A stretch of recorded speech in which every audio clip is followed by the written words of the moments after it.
Palitaw sa latik, madali lang pala siya lutuin. Unang nakatikim ako nito, galing pa sa Nueva Ecija. Dahil may natira pa nga ako ditong glutinous flour at konting asukal, tapos sakto meron din akong gata ng nyog na nasa freezer pa kahapon, gawin ko na nga lang itong merienda.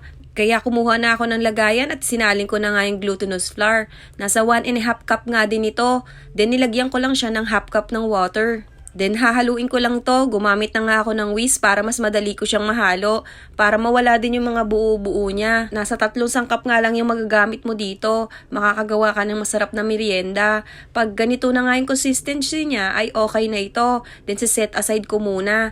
Tapos ay sinalin ko na nga itong gata ng nyog sa aking kawali. Kaya ganyan yung itsura ng gata ng nyog, ay frozen yan. Nilagay ko kasi yan sa freezer kahapon. Kahapon ko dapat ito lulutuin. Kaya lang may ginawa kasi akong importante. Hindi naman masisira yung gata ng nyog, basta nasa freezer siya.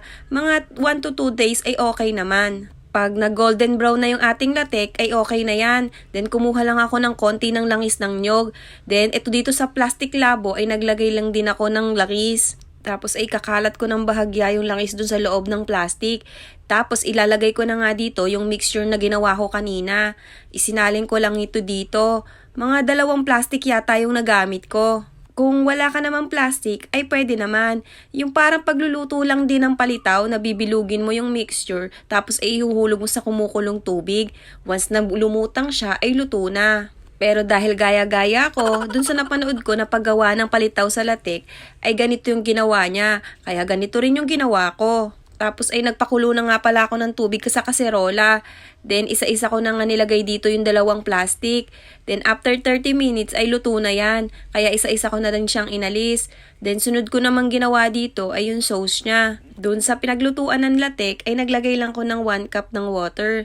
Then nilagay ko na nga yung sugar, mga 3/4 yata yon. Tapos ay nilagay ko na rin yung latek. Then nilagyan ko nga pala ito ng cornstarch para lumapot ng konti yung sabaw. Yung iba nga nito ay nilalagyan pa ng pandan leaves, ay wala naman ako noon. Kaya tama na yung ganito na lang. Habang niluluto ko yung sauce niya, ay binuksan ko na nga pala itong 2 plastic para bahagya na siyang lumamig. Then hihiwain ko na ito pagka medyo lumamig na ng konti. Gumamit nga pala ako ng gunting. Pwede rin naman kutsilyo. Tapos yung gunting nga pala ay pinahirang ko din ng langis ng nyog.